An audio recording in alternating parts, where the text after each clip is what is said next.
Isu kesehatan menjadi fokus utama dalam penyelenggaraan ibadah haji untuk pertama kali tahun ini di tengah pandemi.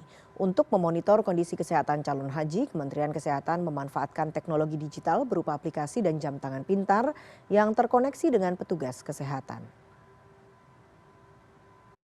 Setelah 2 tahun ditiadakan, pemerintah Arab Saudi akhirnya mengizinkan pelaksanaan ibadah haji 1443 Hijriah di tengah pandemi dengan jumlah kasus COVID-19 yang dinilai terkendali. Indonesia mendapat kuota haji 100.051 orang.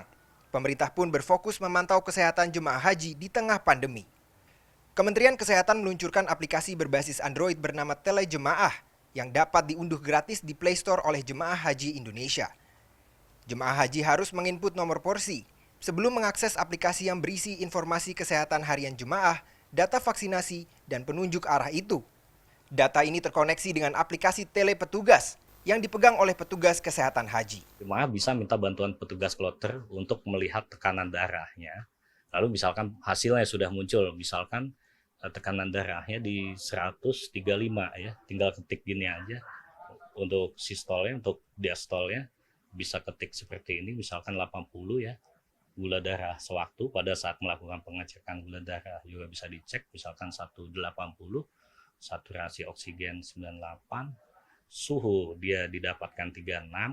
Jika ada keluhan tinggal diketik aja, misalkan di sini pusing gitu ya, ini lalu kirimkan, maka data yang sudah diinput ini akan masuk ke dalam aplikasi Telepetugas. Petugas yang terdiri atas dokter dan perawat bertanggung jawab memonitor kesehatan satu kloter jemaah haji atau sekitar 400 orang secara real time.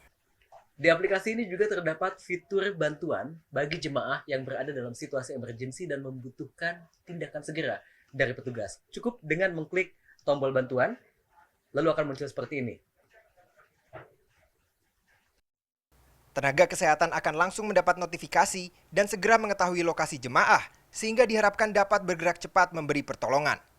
Bukan hanya itu, Kementerian Kesehatan juga melengkapi aplikasi telejemaah dengan wristband berupa jam tangan pintar. Kementerian Kesehatan menggunakan jam pintar buatan dalam negeri seperti ini untuk memantau kondisi kesehatan jemaah haji yang masuk dalam kategori risiko tinggi seperti lansia, memiliki riwayat hipertensi, ataupun juga mereka yang memiliki penyakit komorbid lainnya. Jam pintar ini terkoneksi langsung dengan aplikasi telejemaah dan dapat dihubungkan dengan sambungan Bluetooth. Sebagaimana kerja jam pintar yang biasa kita gunakan untuk berolahraga, jam pintar ini merekam tanda-tanda vital di tubuh kita, mulai dari tekanan darah, saturasi oksigen, denyut jantung, jumlah langkah, dan informasi vital lainnya. Kepala Pusat Kesehatan Haji Budi Silvana telah memetakan jumlah anggota jemaah haji Indonesia yang termasuk kategori tinggi tahun ini, yaitu sekitar 25% dari total kuota haji 2022. Meski demikian, tahun ini hanya 3.000 calon haji yang akan diberi jam pintar secara gratis sebelum keberangkatan haji kloter pertama. Dengan begini nanti petugas akan bisa mengetahui kondisi jemaahnya. Walaupun mereka tidak langsung berada di samping jemaah, tetapi bisa mereka mengetahui kondisi jemaahnya seperti apa begitu. Nah, mudah-mudahan ini bisa berkembang lebih baik ke depannya ya.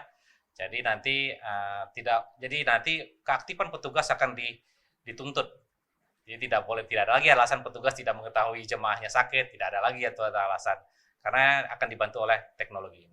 Dokter yang menjadi pendamping kloter Jakarta, Reza menyebut, aplikasi telejemaah dan jam tangan pintar ini akan memudahkan pekerjaannya saat bertugas. Pasti akan sangat membantu dengan adanya teknologi ini ya, yaitu untuk pemantauan jemaah-jemaah terutama yang memiliki risiko tinggi atau RISTI.